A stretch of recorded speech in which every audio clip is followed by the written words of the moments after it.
आज बहन बेटियों की जो इज्जत लुट रही है उसके दोषी 5 बाबा है। लेकिन जो 5 बाबा हैं इस देश के अंदर, वो करोड़ों की भीड़ में बहन बेटियों को गाली देते हैं। उनके जूतों की माला पहनाकर नंगा घुमाया जाए। किसी भी विवादित बयान का जवाब विवादित बयान से देने का एक ट्रेंड सा हो गया है। अब इन जनाब को ही देख लीजिए, कह रहे हैं कथावाचकों को जूते की माला पहनाकर नंगा घुमाया जाए।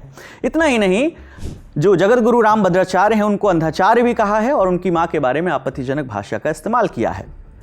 इन जनाब का नाम है आरडी प्रजापति, मध्य प्रदेश के छतरपुर जिले की चंदला विधानसभा सीट से बीजेपी के विधायक रहे हैं, लेकिन अब बीजेपी में नहीं हैं। कहां हैं वो भी बताएंगे, लेकिन पहले ये पूरा मामला आपको समझा देते हैं। तो हुआ कुछ ऐसा कि 18 जनवरी को भोपाल के भेल दशहरा मैदान में अनुसूचित जाति, अनुसूचित जनजाति और अन्य पिछड़ा वर्ग का संयुक्त मोर्चा का एक महासम्मेलन आयोजित किया गया। इस दौरान आरडी प्रजापति ने मंच से कहा कि देश में कुछ कथावाचक और धर्मगुरु करोड़ों लोगों की भीड़ जुटाकर महिलाओं को लेकर आपत्तिजनक और अपमानजनक भाषा का इस्तेमाल कर रहे हैं, लेकिन इनके खिलाफ कोई कार्रवाई नहीं होती। इसके बाद उन्होंने अनिरुद्धाचार्य का नाम लेते हुए कहा कि महिलाओं को खाली प्लॉट जैसी उपमाओं से जोड़ना या 20-25 साल की लड़कियों को लेकर अभद्र टिप्पणियां करना किसी भी धर्म या शास्त्र में स्वीकार्य नहीं हो सकता। आज बहन बेटियों की जो इज्जत लुट रही है उसके दोषी 5 बाबा है। मैं लास्ट बात करने के बाद हमारे वर्मा जी पे कार्रवाई हो, हमें कोई आपत्ति नहीं है।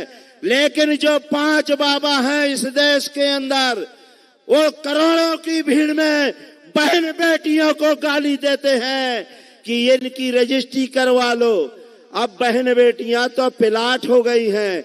कोई भी 100 बार रजिस्ट्री कराओ, 1000 बार रजिस्ट्री कराओ, बहन बेटियों के स्तन से पृथ्वी हिलने लगी है, रुद्राचार कहते हैं।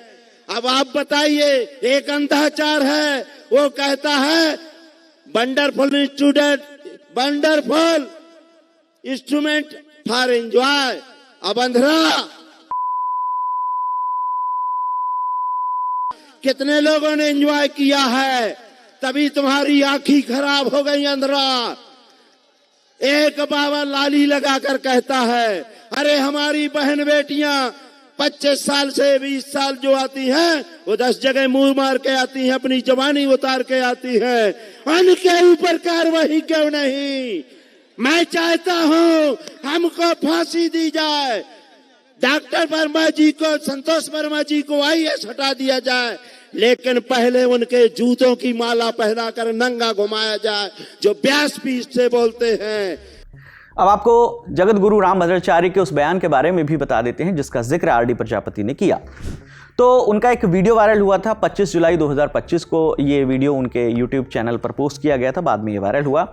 इसमें उन्होंने वाइफ की जो अंग्रेजी की स्पेलिंग है WIFE, इसका एक फुल फॉर्म बताया था। कहा था वाइफ का मतलब, यानी W मतलब वंडरफुल, I मतलब इंस्ट्रूमेंट, F मतलब फॉर और E मतलब एंजॉय, यानी वंडरफुल इंस्ट्रूमेंट फॉर एंजॉय, यानी हिंदी में कहें तो पत्नी आनंद का साधन है। उन्होंने साथ में ये भी कहा था कि विवाहित लोग ही इसका सही अर्थ समझ सकते हैं और अविवाहित या साधु लोग इस पर टिप्पणी ना करें, नहीं तो झगड़ा हो सकता है। हालांकि इस वीडियो में आगे उन्होंने वाइफ और पत्नी दोनों की डेफिनेशन बताई थी, लेकिन उनके इस बयान की खूब आलोचना हुई सोशल मीडिया पर। अब आपको आरडी प्रजापति के बारे में भी बता देते हैं। मध्य प्रदेश में जैसा हमने बताया कि छतरपुर जिले की चंदला विधानसभा सीट से बीजेपी के विधायक रहे हैं। साल 2013 का विधानसभा चुनाव उन्होंने बीजेपी के टिकट पर लड़ा था।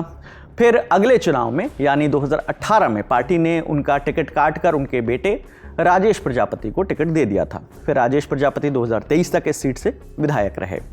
इस बीच आरडी प्रजापति ने ज्वाइन कर ली सपा यानी समाजवादी पार्टी, और उसके टिकट पर साल 2019 का जो लोकसभा चुनाव था वो उन्होंने लड़ा टीकमगढ़ की लोकसभा सीट से, लेकिन चुनाव हार गए थे। उनके सोशल मीडिया प्रोफाइल के मुताबिक वो वर्तमान में किसी भी राजनीतिक दल से जुड़े हुए नहीं हैं, ना कि जैसा कि ना वो सपा से जुड़े हैं ना भारतीय जनता पार्टी से। वर्तमान में वो संपूर्ण बुंदेलखंड जन जागरण मंच के राष्ट्रीय अध्यक्ष हैं और ओबीसी महासभा के वरिष्ठ सदस्य बताते हैं खुद को। बाकी आरडी प्रजापति के इस बयान पर आप दर्शकों की क्या राय है, आप हमें कमेंट करके जरूर बताइएगा। मेरा नाम विकास वर्मा है, देखते रहिए दी ललन टॉप। शुक्रिया।